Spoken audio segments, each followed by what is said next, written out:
December 27th, 1943. Cape Gloucester, New Britain, 11:18 in the morning. A Japanese rifleman steps under a split palm leaf to get one dry second for his cigarette. 18 yards away, buried in black mud and sword grass, a Marine who has never attended a single day of sniper school exhales through his nose and waits. Not because he is afraid, because where he comes from, a man who moves too soon goes home hungry. His name is Silas Mercer. He is 27 years old. He is not a scout. He is not a trained marksman. He is a duck hunter from the Atchafalaya Basin in Louisiana. And before the sun disappears behind the rain, 23 trapped Marines will still be alive because Mercer understands a rule no training manual had written clearly enough. In a swamp, the deadliest thing is not the thing making noise. It is the thing the swamp has accepted as part of itself. The cigarette falls first, then the soldier. 3 men spin and fire into the jungle. They shoot at leaves. They shoot at shadows. They shoot at the place where Mercer was. But Mercer is already gone, sliding sideways through mud, so slowly that the grass barely trembles. Behind him, 23 Marines are trapped on a low rise of rotting jungle and coral, cut off by Japanese troops closing from 3 sides.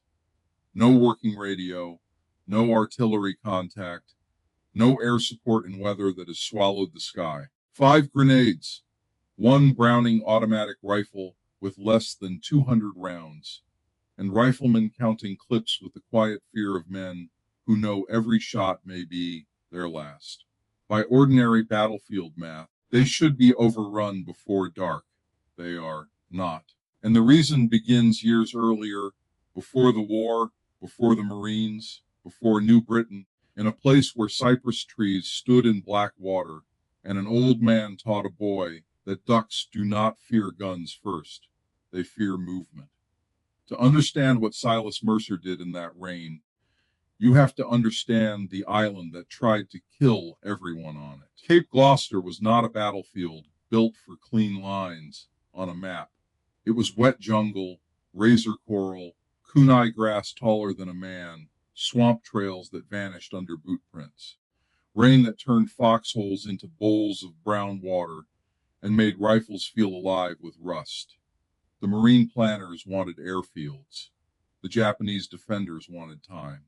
And between those two wants was terrain that punished anyone who believed courage could replace patience.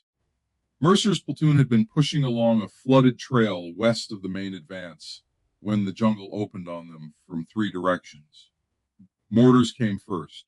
Then machine gun fire ripped through the palms, low enough to cut leaves in half. Lieutenant Aaron Voss, 24 years old, and already carrying the stare of a man 10 years older, ordered the platoon down and tried to reform the line, but the trail behind them was gone. Not physically gone. Worse, it was occupied. Japanese troops had folded around the Marines like water closing over a boot. By the time Voss understood the shape of the trap, his platoon had been pushed onto a low jungle knuckle surrounded by swamp on 2 sides, a coral shelf on the 3rd, and 1 narrow trail behind them, now covered by enemy fire. He counted what remained: 23 Marines, 3 wounded, 1 BR, 5 grenades. About 300 rifle rounds per man, if every man had counted honestly. No radio, no stretcher route, no signal panel that mattered under that weather. And somewhere in the trees, at least 140 Japanese troops moving closer. Voss had 2 choices: break out blind through swamp with wounded men who could barely stand, or hold the rise and hope somebody realized his platoon was missing before the Japanese finished the job. He chose to hold. It was not a heroic choice. It was the least disastrous one. At first light on December 27th, the Japanese began testing them. Not rushing, not screaming, not wasting men. Small teams moved through the rain, fired a few careful shots, then pulled back. They came again an hour later, then again, each probe a little closer. each withdrawal a little cleaner. By 8:40, Voss understood what they were doing. They were drawing a map with bullets, where the BR fired, where the grenades were likely held, which side of the marine perimeter answered too quickly, which wounded man cried out when rounds hit the roots in front of him. A full assault was coming, and when it came, 23 wet, hungry Marines would have to hold a line too wide for their number and too close for comfort. At 9:05, Voss called Corporal Silas Mercer to the shallow command hole. Mercer did not look like the man who would change the day. He was narrow-shouldered, quiet, a little hollow-cheeked from malaria that had never fully left him. He spoke with a Louisiana softness the other Marines liked to imitate when the weather was good and stopped imitating when the shooting started. They knew he hunted ducks, that was all. Back home, before dawn, Mercer had pushed a flat-bottomed pirogue through cypress knees and black water with his father and uncle. He had learned to sit in a blind while mosquitoes found every piece of skin. He had learned to read ripples, to let birds circle twice, to ignore the first good shot if the second shot would bring the flock closer, to keep his face still when a duck was looking straight at him. Those skills sounded small in a Marine Corps that taught fire, movement, aggression, and momentum. The day before, when Mercer suggested that the platoon stop answering every Japanese probe with rifle fire, Sergeant Dugan told him this was not a duck pond. Mercer had looked at the swamp around them and said nothing. Now Lieutenant Voss asked the question Dugan had mocked. Could duck hunting help them? Mercer took a second before answering. Then he said, not duck hunting, sir. Waiting, that was the method. Not magic, not heroics, not a secret weapon. Waiting, in the Atchafalaya, Mercer explained. The blind was only half the work. The other half was convincing the world. You were not there. A good hunter did not fight the marsh. He let the marsh cover him. He moved when rain moved. He stopped when wind stopped. He did not shoot at the flock. He waited for the bird that separated. He fired once. Then he disappeared before the rest of the sky understood what happened. New Britain, Mercer said, worked the same way. Dense cover, sound carrying strangely in wet air, men moving along natural lanes because even soldiers preferred the easiest path through miserable ground. Fear making them predictable once fear got started. Voss stared at him. Outside the hole, a Japanese round snapped through a palm trunk and filled the air with splinters. Voss told Mercer he had until noon to prove the idea was worth risking. Mercer nodded. At 9:32, he slid out beyond the marine perimeter with an M1 Garand, 2 canteens, a half-empty bandolier, and a strip of burlap he had rubbed with mud until it smelled like the swamp itself. He did not creep. Creeping is too fast. He crawled one elbow, one knee, one breath. Stop. Rain struck his helmet. Mud filled the front of his blouse. Coral opened the skin under his sleeve. Leeches found his wrist and his neck. He covered 35 yards in 48 minutes. Then he found what he wanted. A pocket of sword grass beside a fallen log, 20 yards off the trail the Japanese patrols had used all morning. From there, he could see the track without being on it. He could hear boots before he saw bodies. And if he had to move, the swamp behind him offered a black channel deep enough to swallow a man on his belly. He settled in, and then he did the thing that felt impossible to trained infantrymen in a firefight. He became still. For 42 minutes, Mercer did not fire. A 4-man patrol passed within 25 yards. He let them pass. A runner splashed along the trail with a message case under his arm. Mercer tracked him for 7 seconds and did not shoot.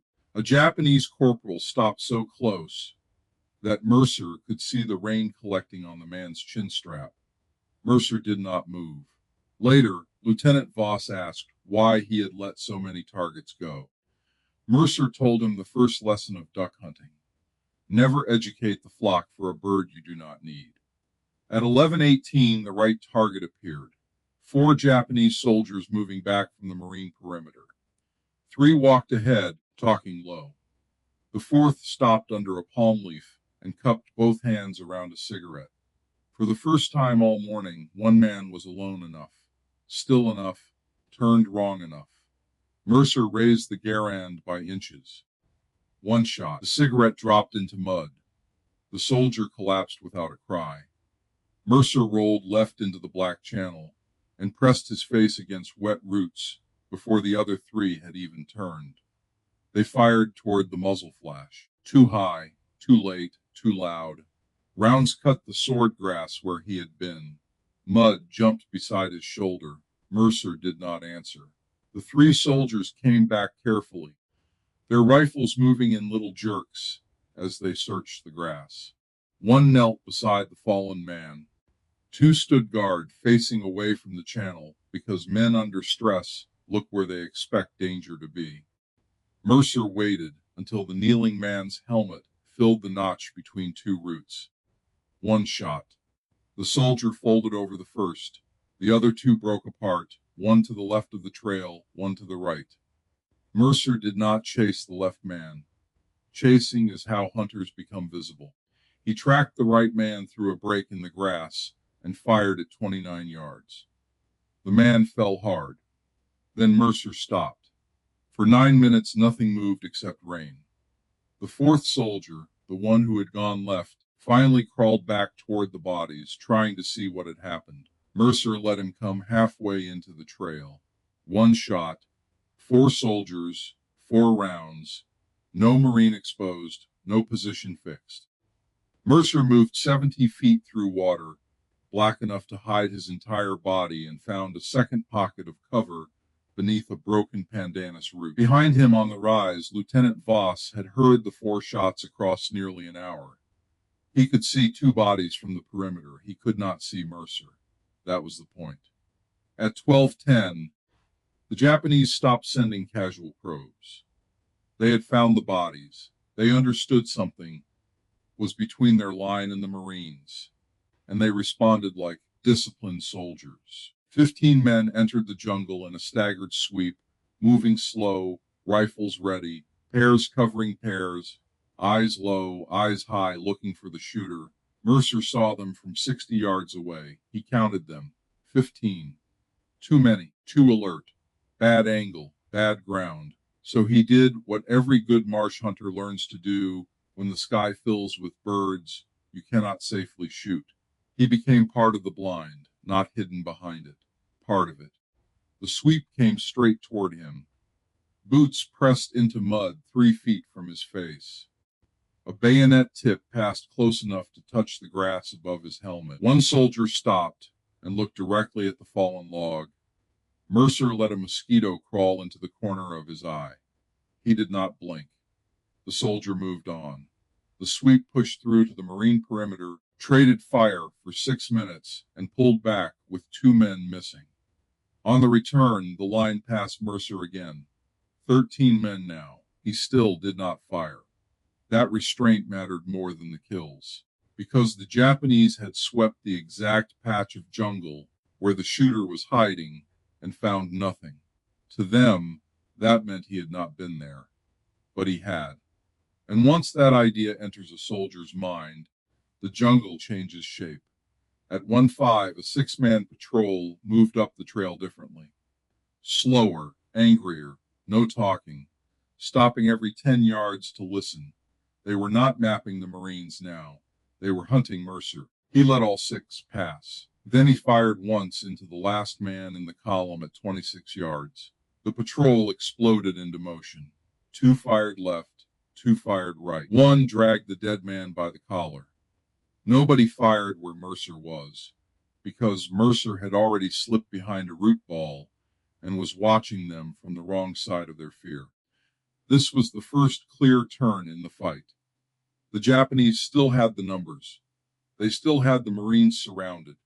They still controlled the trail, but they no longer trusted the ground in front of them. Between 1:30 and 3, Mercer fired 7 more times.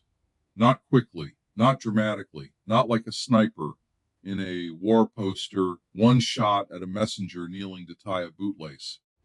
One shot at a machine gun assistant carrying ammunition too far from his partner. One shot at a non-commissioned officer pointing with his sword through the rain. One shot at a rifleman who stepped into the wrong gap between grass and coral. Each time, Mercer relocated before the first return shot arrived. By 3, Lieutenant Voss noticed something he could measure. That morning, Japanese probes had come within 30 yards of the Marine rise. Now, they stopped at 60, then 70. The Marines had gained no ground, but fear had, and in that terrain, fear was ground. At 3:35, the Japanese tried to end it with mass. Roughly 40 soldiers attacked from 2 sides at once, using rain and noise to cover their approach. The Marine line erupted. The BAR hammered until its barrel smoked in the wet air. Garand cracked from behind roots and shell holes. A wounded Marine named Keller threw one of the 5 grenades with his left hand because his right arm was tied to his chest. The line held, barely. Voss could feel it bending. Mercer was 30 yards ahead of them on the Japanese left flank. He did not fire into the crowd. A crowd was not a target. A crowd was confusion. He looked for the man creating shape inside it. There, a squad leader waving men around a fallen tree. One shot. The assault shifted. A second leader blew a whistle and tried to pull the line back together. One shot. The whistle stopped. A third man rose to point toward the Marine BAR. One shot. Now the attack had 2 problems. The Marines in front were not breaking, and the jungle to the side was killing anyone who tried to organize the push. The assault slowed, then stuttered, then fell apart. By 4 or 5, the Japanese withdrew, carrying some wounded and leaving others in the mud. 23 Marines were still alive, but Mercer knew what would come next. The Japanese would not keep feeding men into a patch of jungle that frightened them. They would find an officer. They would assemble farther back. They would attack once more before dark with enough force to crush the rise completely. At 4:31, Mercer saw the assembly point. 70 yards beyond his position, under the broken lip of a coral shelf, an officer in a rain-darkened field cap was pulling men into order. Not shouting, not panicked, working efficiently. Restoring the shape, Mercer had spent the day breaking. Mercer had a choice. Stay between the Japanese and the Marines and wait for isolated targets. Or crawl toward the one man who could turn fear back into command. He crawled toward him. 50 yards through mud, through grass that cut his cheek, through a strip of water where he had to keep the Garand balanced on his forearms and push with his toes. Through ants, through blood, through rain so heavy it made the world look like old glass. It took him 36 minutes to cover less distance than a man could walk in 20 seconds. At 5:07, he reached a depression behind a rotting stump. The officer stood 32 yards away, half-turned, issuing orders to 2 squad leaders. Mercer waited for the squad leaders to look down at a map board. One shot. The officer dropped against the coral shelf. Mercer moved before anyone understood the angle. The second assault never formed. What came instead was broken, angry, leaderless pressure. Small groups trying to move. Men stopping when they should have advanced. Runners doubling back because nobody knew who was giving orders. A siege becoming a rumor. From 5:30 until the light began to fail, Mercer fired 9 more times. A runner, an ammunition bearer, a sergeant dragging men into line, a soldier climbing a root shelf to see the Marine position, another officer lifting binoculars under a poncho. No shot beyond 37 yards, no burst, no warning, no second chance for the enemy to locate the first. At 6:22, American artillery sounded from the east, not close enough to save them yet, close enough to be heard. A relief column was moving. The Japanese heard it too, and their calculation changed. They had hours no longer, maybe minutes. The trapped Marines were no longer an isolated problem. They were about to become a fight against fresh troops in bad light, with an invisible shooter still cutting into their command structure. They began to pull back. Mercer fired his final round at 6:48 at a sergeant directing the withdrawal from the trail bend. Then he stayed still for 7 full minutes. Oh, because a hunter who stands up when the birds lift is the hunter who gets seen. At 7:11, the first Marines from the relief column reached Voss's Rise. They found 23 men alive, 3 wounded, but alive, a BAR nearly dry, 2 grenades left, men shaking from cold, hunger, and the awful knowledge that the line should have broken, and somehow had not. They found Mercer 15 minutes later, sitting in black water with his back against a root, his hands cramped around an M1 Garand he could barely release. The count came after dark and continued the next morning. 27 confirmed enemy dead in the ground forward of the Marine position. 32 spent casings recovered from Mercer's firing pockets. Several more blood trails disappearing into swamp that no one had time to follow. The relief officer asked Mercer how he had moved all day without being found. Mercer looked at the swamp for a long moment. Then he said, "I didn't move against it. I moved when it moved." That should have been the end of the story. One strange day, one desperate platoon, one hunter using a civilian habit in a military crisis. But war has a way of copying anything that works. Within days, Japanese units in the sector changed their patrol behavior. They stopped sending exposed messengers through the same lanes. They moved in pairs with one man watching the rear. They used wounded men as bait near trail bends. They placed watcher high in trees during sweeps. Mercer's method had frightened them, then it taught them.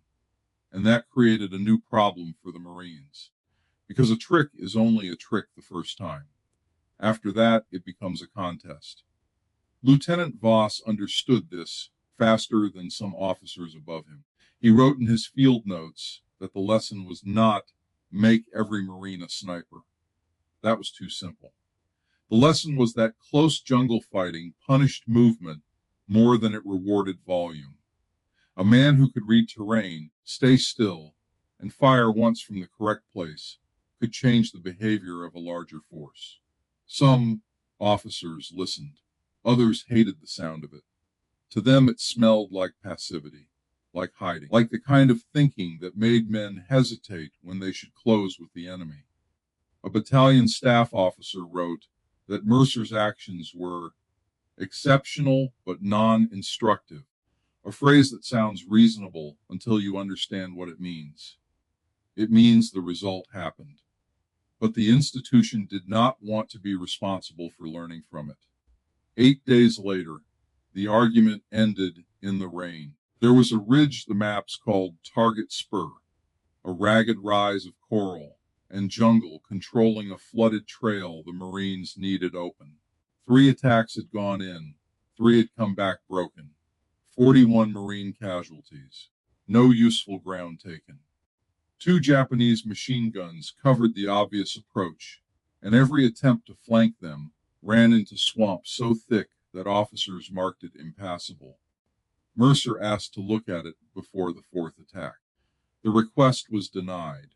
Lieutenant Voss went around the denial. He did not argue theory. He wrote 2 numbers on the message. 23 men saved, 27 enemy dead, 1 Marine forward, then below that, Target Spur, 41 casualties, 0 yards. Permission came before dawn. Mercer left at 4:12 in the morning with no radio, no partner, and orders to observe only. He was gone 9 hours. What he brought back was not a story. It was a map made from patience. The Western machine gun had a blind strip caused by a leaning breadfruit tree. The Eastern gun traversed poorly to the left because its coral lip was too high. A drainage channel everyone had called impassable was passable for men moving single file without packs. The Japanese command post was not behind the guns where the Marines had assumed. It was offset in a shallow cave 30 yards to the rear, connected by a crawl path under roots. Mercer had watched it for almost an hour. He had counted the timing. Every 25 minutes, the officer stepped into view long enough to receive reports from the gun crews. The rest of the time, the position appeared leaderless from outside. Mercer had also disobeyed one order. When the officer stepped into the cave mouth at 12:38, Mercer fired once. Then he left. Not because he wanted another count, because without that officer, the machine guns stopped working as one weapon and became two frightened guns protecting themselves. At 2:20, Marine assault teams used the drainage channel Mercer had marked. They moved without packs, no shouting, no upright rush. Just slow men in mud, using the route everyone had dismissed. The Japanese guns opened late. The western gun fired too high. The eastern gun could not traverse far enough. The gap Mercer described was exactly where he said it would be. The fight for Target Spur lasted 17 minutes. 17 minutes after 3 failed attacks. The ridge fell not because the Marines became braver that afternoon. They had been brave all week. It fell because one man had crawled close enough to learn what bravery alone could not see. After that, the argument changed. Not everywhere, not instantly. Institutions do not turn like small boats. They turn like ships under damaged rudders. But field officers began asking for men who could move slow, men who hunted, men who trapped, men who understood rivers, woods, cane brakes, mountains, marshes. Not because civilian hunting made them soldiers. It did not. Because it gave them a language for patience that infantry training had not valued enough. Mercer was asked to write what he knew. He hated writing, so Voss sat with him under a poncho over 3 wet evenings and took notes while Mercer talked. The notes were plain. Do not shoot at movement. Shoot at decision. Do not fire because you can. Fire because the target cannot be replaced quickly. The first shot changes the enemy's mind. The second shot tells him where you are. If the ground gives you a sound, move with the sound. If rain covers 5 inches, do not move 6. A man looking for danger will stare at the last place danger spoke. Those notes moved through the regiment first as copies, then as instruction, then as the sort of practical knowledge that loses the name of the person who carried it in. The war moved on. So did Mercer. He fought through more jungle. He was wounded by shrapnel in 1944. He came home to Louisiana in early 1946 with a limp, a Bronze Star citation written in careful official language, and no interest in explaining to strangers why rain sometimes made him stop talking. The citation said he displayed exceptional initiative under hostile conditions. It did not say he had saved a platoon by thinking like a duck hunter. He returned to the basin, fixed boat motors, married, a school teacher named Elise, raised 2 sons and a daughter, hunted ducks every winter until his knees gave him trouble. People knew he was good in the marsh. They did not know the Marine Corps had copied pieces of his patience. That is how useful ideas often survive. Not with statues, not with speeches, not with the right name attached. They survive because someone who needs them repeats them to someone else. A line in a field note, a lesson on a wet rifle range. A scout telling a young Marine, don't fight the ground, let it hide you. A sniper instructor decades later describing movement in vegetation, and not knowing he is repeating a sentence born in a Louisiana duck blind. In 1981, a military historian studying small unit actions in the Pacific found Lieutenant Voss's papers. The official report was dry. The handwritten notes were not. They mentioned Mercer by name. They described the rain, the 32 casings. The black channel beside the trail. The officer under the coral shelf. Target spur falling after 17 minutes. The historian tracked Mercer down in St. Martin Parish. Mercer was 65 then, thinner, slower, still with the same habit of going quiet before he answered hard questions. They sat for 2 days at a kitchen table while rain hit a tin roof. The historian asked how much of the story was true. Mercer corrected 3 details. The cigarette had been rolled too loose. The stump near the officer was not dead. It still had green on one side, and the water in the channel was not waist deep. It was chest deep if you breathed wrong. On the second afternoon, the historian told Mercer that some of his field notes were still being echoed in Marine training language, though most people no longer knew where they came from. Mercer looked out toward the bayou behind his house. For a while he said nothing. Then he gave the only answer that made sense for the man he had always been. "Wasn't mine," he said. "The marsh taught it. I just listened." That is the part of the story that lasts longer than the count. 27 confirmed dead is a number. 32 casings is a number. 23 Marines alive is a number that matters more than both. But the real lesson is older than the war, older than Cape Gloucester, older than any manual. Some people survive impossible odds because they are stronger, some because they are faster, some because history gives them help at the last possible moment. And some survive because one quiet person understands the world beneath everyone else's feet. Silas Mercer did not overpower the jungle. He let it hide him. He did not beat a larger force by becoming louder than it. He beat it by making noise the thing that gave the enemy away. The swamp did not make him invisible. It taught him when not to be seen. And on that ridge in the rain, patience carried more weight than fire.